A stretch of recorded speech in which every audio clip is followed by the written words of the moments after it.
রাজ্যের অধীনে আর নয় মুখ্য নির্বাচনী আধিকারিক দপ্তর, এবং বলা হয়েছে যে স্বাধীন দপ্তর হিসেবে ঘোষণা করতে হবে, এমনটাই নির্দেশ নির্বাচন কমিশনের তরফে।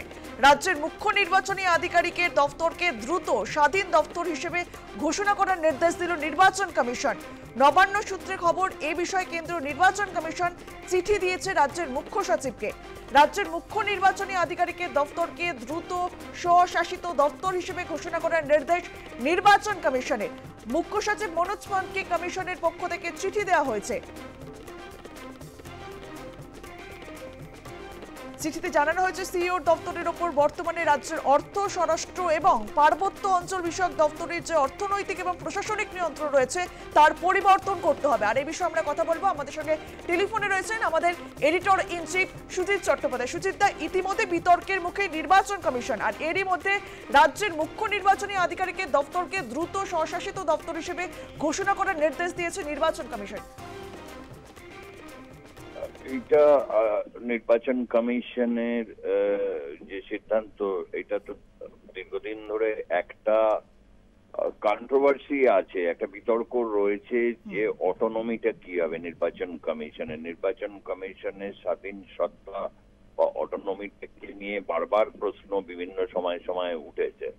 ভারতীয় সংবিধানের 325 যে আর্টিকেল, সেই অনুযায়ী নির্বাচন কমিশনের যে অটোনমিটার কথা বলা আছে সেখানে তো বলা আছে, কিন্তু নির্বাচন কমিশনে বারবারই একটা কথা যে এই যে 90 কোটি ভোটার ভারতবর্ষে রয়েছে, তাদেরকে বিভিন্নভাবে পরিচালনা করা বা সমস্ত কিছু করার ক্ষেত্রে নির্বাচন কমিশনের দপ্তর ছাড়া নিজের কোনো কিন্তু আর সেরকম স্টাফ বা নেই। তাদের পুরোটাই নির্ভর করতে হচ্ছে যেহেতু অন্য আমলা বা রাজ্য সংশ্লিষ্ট রাজ্য সরকার বা বিভিন্ন ক্ষেত্রে, তো সেক্ষেত্রে যখন ডিপেন্ডেন্সের দিকে যাবে তখন তো কিছু এরকম দাওয়া নেওয়ার একটা বিষয় চলেই আসবে। এই জায়গা থেকে দাঁড়িয়ে নির্বাচন কমিশন যে সিদ্ধান্ত নিয়েছে তার অটোনমি, সেটা মুখ্য সচিবকে জানিয়ে একটা চিঠি দিয়েছে। কিন্তু তারপরেই বা এই বিতর্ক অবসান কি হবে? সে তো অটোনমি ঠিক আছে, অটোনমি প্রশ্ন তো রয়েছে সাংবিধানিক ভাবে, এই দ্বন্দ্বটা চলতেই থাকে। 2024 সালে একটা খুব উল্লেখযোগ্য একটা ঘটনা ঘটে। ভোটের আগে এই লোকনীতি এবং সিএসডিএস একটা জনমত সমীক্ষা করেছিল। সেই যে সমীক্ষা এটা দেখা গেছিল যে ভারতবর্ষের 13 থেকে 14% ভোটার যারা রয়েছে তারা নির্বাচন কমিশনের উপর পুরো আস্থা রাখতে পারে না। তার যে নির্বাচনী স্যাংটিটির প্রশ্ন বা কিভাবে নির্বাচন পরিচালনা করছে, এইরকম একটা পরিস্থিতি রয়েছে। এর কারণটাই হচ্ছে যে তার তো নিজস্ব কোনো স্টাফ নেই, নিজস্ব বাহিনী নেই, নিজস্ব ভাবে যে নির্বাচনটা পরিচালনা করবে সেটা নেই। তার কিছু এক্সিকিউটিভদের উপর অত্যন্ত বেশি নির্ভরশীল থাকতে হয়। এক্সিকিউটিভ বলতে আমি রাজ্য সরকার থেকে শুরু করে কেন্দ্রীয় সরকারের বিভিন্ন যারা আমলা রয়েছেন তাদের উপর।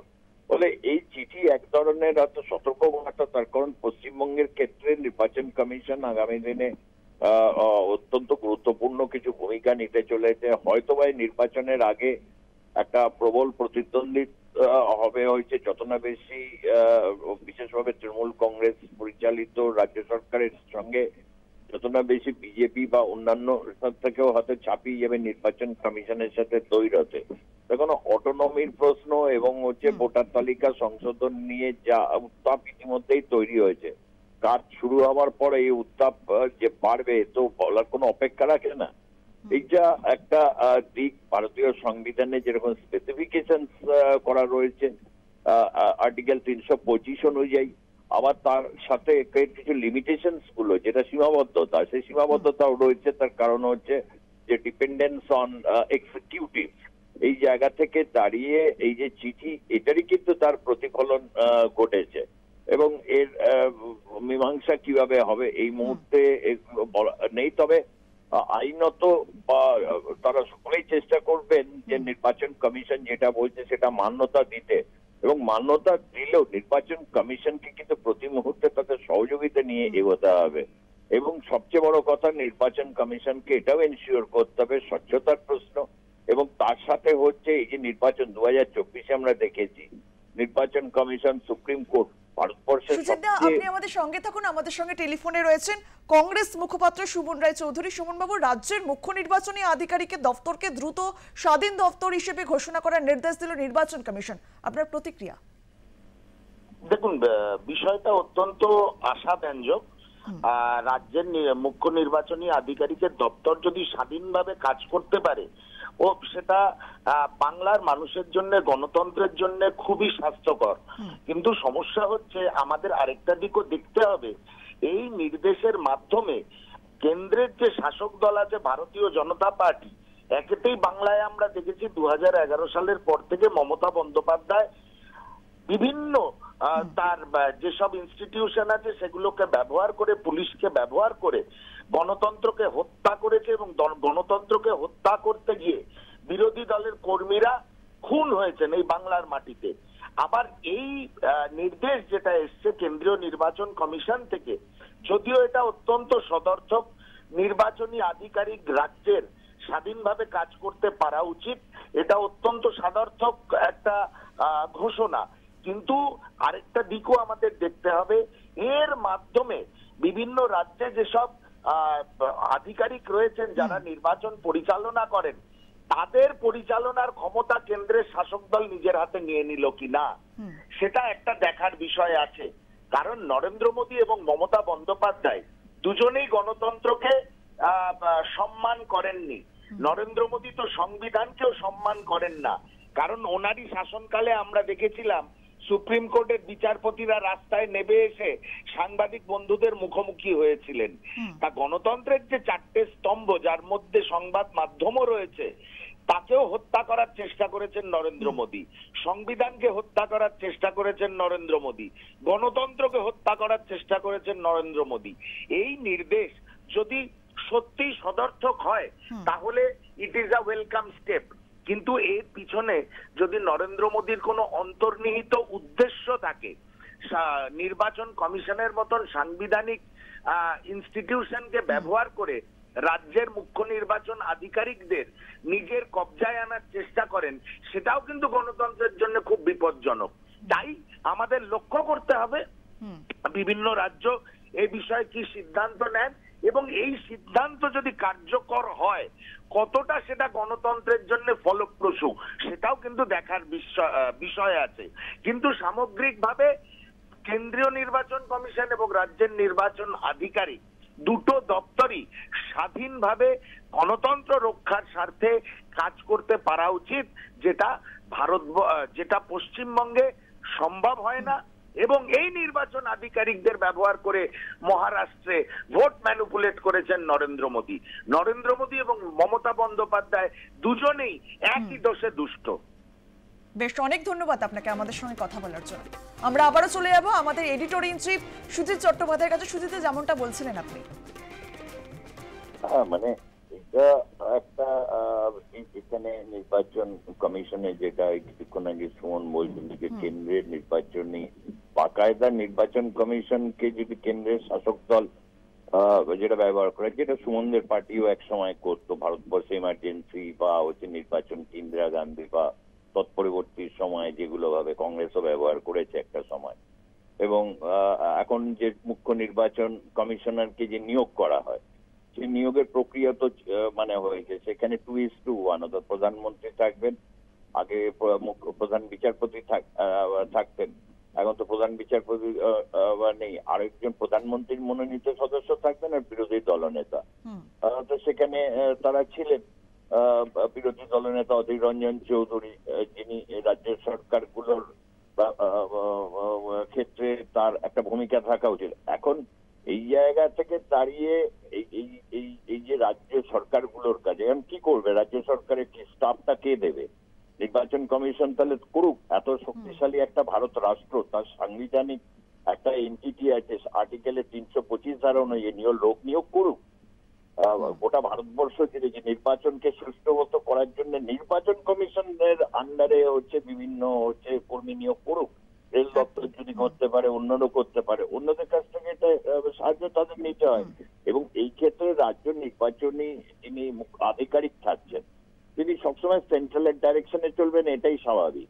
এবং সেন্ট্রালের ডাইরেকশনে তিনি যে চলতে চাইবেন, তাকে ডাইরেক্ট করে যাবেন, এবং সেটা যদি রাজ্যের পরিস্থিতির সাথে সাংঘর্ষিক হয় বা বিভিন্ন রাজনৈতিক দলগুলোর সাথে সাংঘর্ষিক হয়, তাহলে পরিস্থিতি খুব গন্ডগোল লাগবে, নির্বাচনের প্রয়োজনে মানে একটা গন্ডগোলের ইঙ্গিত থাকবে।